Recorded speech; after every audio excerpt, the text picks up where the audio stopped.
पाकिस्तान का स्वतंत्रता दिवस है, लेकिन आज के दिन पाकिस्तान ने सीज फायर का उल्लंघन किया है। और ऐसी खबरें सुबह से आ रही हैं कि पुंछ इलाके के पास, जो कि अमूमन शांत इलाका माना जाता है, काफी वक्त से यहां पर किसी तरह के सीज फायर का उल्लंघन नहीं हुआ है, वहां पर सीज फायर का उल्लंघन किया गया है, मोर्टार दागे गए हैं और इस वक्त ये तस्वीरें भी उन बॉर्डर इलाकों से आ रही हैं। हालांकि भारतीय सेना ने जवाबी कार्रवाई की है, ये लेकिन बिल्कुल अनएक्सपेक्टेड था कि एक बार फिर से सीज फायर करना केवल उल्लंघन करना, बल्कि माहौल को और तनावपूर्ण करने की कोशिश करना है। ये बॉर्डर के इलाकों के लोग भी नजर आ रहे हैं। कल बूढ़ा अमरनाथ यात्रियों पर भी हमला किया गया था ग्रेनेड से। वहीं आज पुंछ में सीज फायर उल्लंघन का यह मामला सामने आया है। आज सुबह से मामला सामने आया है। पाकिस्तानी सेना गोलीबारी कर रही है और मोर्टार दाग रही है। पाकिस्तानी सेना की गोलीबारी का भारत की सेना ने भी जवाब दिया है। हाल ही में पीएम मोदी ने दरअसल पाक अधिकृत कश्मीर के दयनीय हालात को दुनिया के सामने लाने की रणनीति बनाई थी, जिसके बाद से यह साफ नजर आ रहा है पाकिस्तान बौखलाया हुआ है। राजू केरनी इस वक्त ऑनलाइन पर मौजूद हैं। राजू, इस वक्त क्या अपडेट है और क्या डिटेल थोड़ी तफसील के साथ मिल पा रही है? जी, अभी तक जो सूचनाएं वहां से मिल रही हैं, ये पुंछ के शाहपुर इलाके में पाकिस्तान की तरफ से सीज फायर वायलेशन की जो घटना हुई है। पाकिस्तान ने ये जो फायरिंग थी, ये आधी रात के बाद जो है ये शुरू की थी, जो कि सुबह होते होते जो है वो तेज हो गई थी, जिसमें मीडियम, स्मॉल आर्म और मोर्टार जो है इसमें दागे गए हैं। आपको मैं बता दूं कि पाकिस्तान की तरफ से इस सेक्टर में, खासतौर पर पुंछ सेक्टर की अगर हम बात करें या इंटरनेशनल बॉर्डर की बात करें, जम्मू क्षेत्र में, तो पिछले काफी दिनों से शांति जो थी, जब ये दोनों देशों की सीज फायर प्रक्रिया में इस साल जो है बातचीत आगे बढ़ी थी, तो ये शांति थी। लेकिन पिछले कुछ दिनों से जिस तरीके से हालात बने और भारत की तरफ से जो पीओके और दूसरी बातों को लेकर जो बयान आए, और उसके बाद से ये सीमा पे जो है हलचल जो है वो बढ़ गई थी, जिसका नतीजा पाकिस्तान की तरफ से ये सीज फायर वायलेशन जो है ये देखने को मिला। क्योंकि जो इनपुट्स आ रहे थे उसके मुताबिक ये भी था कि पाकिस्तान की तरफ से सीज फायर की आड़ में घुसपैठ की कोशिशें भी जो है वो करवाई जा सकती हैं। कहीं ना कहीं राजू, एक बौखलाहट को भी दिखाता है जिस तरीके से पाकिस्तान ने आज ये सीज फायर का उल्लंघन किया। बहुत बहुत शुक्रिया फिलहाल इस बातचीत के लिए।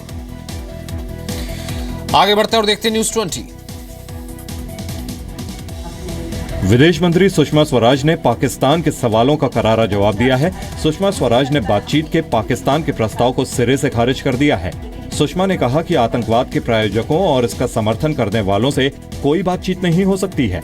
The wisdom of our approach and the sincerity of our efforts are clearly gaining broader support. Sushma Swaraj the Modi doctrine के बुक लॉन्च के मौके पर बोल रही थी। बुक को अमेरिका, जर्मनी, बांग्लादेश, श्रीलंका जैसे देशों के लेखकों के साथ कुल 21 लेखकों ने मिलकर लिखा है।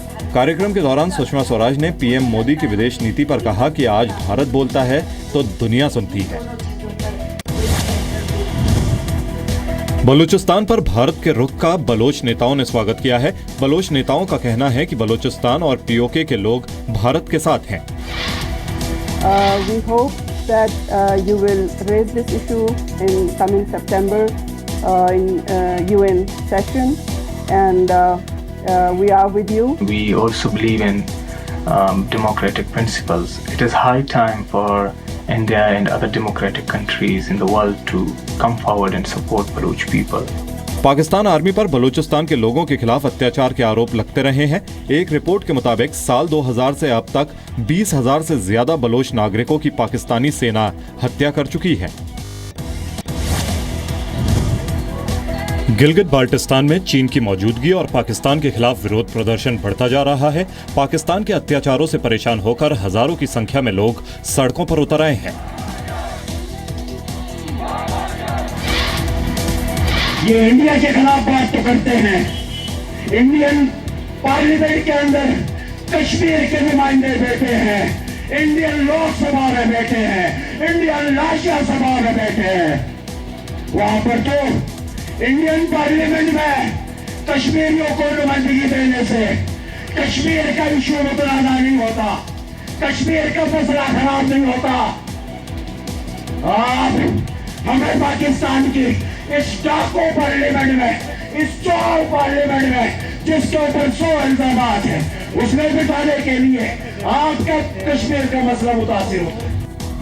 लोगों का आरोप है कि पाकिस्तान की सेना स्थानीय निर्दोष युवाओं पर अत्याचार कर रही है, उनको गिरफ्तार कर जेलों में डाल रही है। गिलगित बाल्टिस्तान में चीन बड़े स्तर पर निर्माण काम कर रहा है, जिसकी वजह से स्थानीय लोगों की जमीनें और रोजगार छिन गए हैं। दूसरी ओर पाकिस्तान के कब्जे वाले कश्मीर की राजधानी मुजफ्फराबाद में भी लोगों का गुस्सा भड़क उठा है।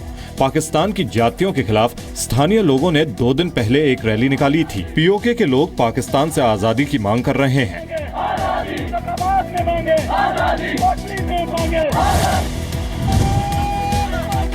पीएमओ में राज्य मंत्री डॉक्टर जितेंद्र सिंह ने शनिवार को पाकिस्तान से सटे सांबा जिले से तिरंगा यात्रा शुरू की। उधमपुर लोकसभा सीट से सांसद जितेंद्र सिंह ने कहा कि तिरंगा यात्रा की वास्तविक सफलता तब होगी जब हम पीओके में इसे फहराएंगे। हमारा वही क्षेत्र, हमारे भाई जो पाक अधिकृत नाजायज कब्जे में हैं जम्मू कश्मीर के हिस्से में, उनको किस प्रकार वहां से छुटकारा दिलवाया जाए, स्वतंत्र किया जाए, ताकि वो आजाद हिंदुस्तान का हिस्सा बन सके। जम्मू कश्मीर के 3 संसदीय क्षेत्र उधमपुर, जम्मू और लद्दाख में तिरंगा यात्रा 22 अगस्त तक जारी रहेगी। आज लद्दाख से गृह राज्य मंत्री किरण रिजिजू और 15 अगस्त को बीजेपी सांसद जुगल किशोर शर्मा पार्टी मुख्यालय से तिरंगा यात्रा की शुरुआत करेंगे। पंजाब के लुधियाना की 16 साल की जानवी बहल आज श्रीनगर के लाल चौक के लिए निकलेगी। जानवी ने लाल चौक पर तिरंगा फहराने का ऐलान किया है। गुजरात के अहमदाबाद की तंजीम मेरानी ने भी लाल चौक पर तिरंगा फहराने की ठानी है। तंजीम का कहना है कि वो पाकिस्तान और ISIS को दिखा देना चाहती है कि भारतीय भी किसी से कम नहीं है। यूपी के बांदा से भी लड़कों की एक टोली श्रीनगर के लिए रवाना हुई है। इन लड़कों का कहना है कि 15 अगस्त के दिन लाल चौक पर तिरंगा लहराने से हमारे सुरक्षा बलों का मनोबल ऊंचा होगा। सोमवार को 70वें स्वतंत्रता दिवस की तैयारी पूरी कर ली गई है। कल प्रधानमंत्री नरेंद्र मोदी लाल किले की प्राचीर से तिरंगा फहराएंगे और देश को संबोधित करेंगे। लाल किले के आसपास बेहद कड़ी सुरक्षा व्यवस्था की गई है। आतंकी हमले की आशंका को देखते हुए हर एक कोने पर सुरक्षा के व्यापक इंतजाम किए गए हैं। 15 अगस्त को सुबह 5 बजे से लेकर सुबह 9 बजे तक लाल किले की ओर जाने वाले रास्ते ट्रैफिक के लिए बंद रहेंगे। इसके अलावा तिलक मार्ग, मथुरा रोड, सुभाष मार्ग, जवाहरलाल नेहरू मार्ग और रिंग रोड पर निजामुद्दीन से ISBT इन सड़कों पर जाने से बचें। इसी तरह दक्षिण दिल्ली से उत्तरी दिल्ली जाने के लिए सफदरजंग रोड से मंदिर मार्ग होते हुए रानी झांसी मार्ग का इस्तेमाल करें। ट्रैफिक पुलिस ने लाल किले पर जाने वाली गाड़ियों के लिए खास स्टिकर जारी किया है। कमर्शियल वाहनों की एंट्री पर पूरी तरह से रोक लगाई गई है। इसके अलावा लाल किले के आसपास के मेट्रो स्टेशन को बंद रखा जाएगा।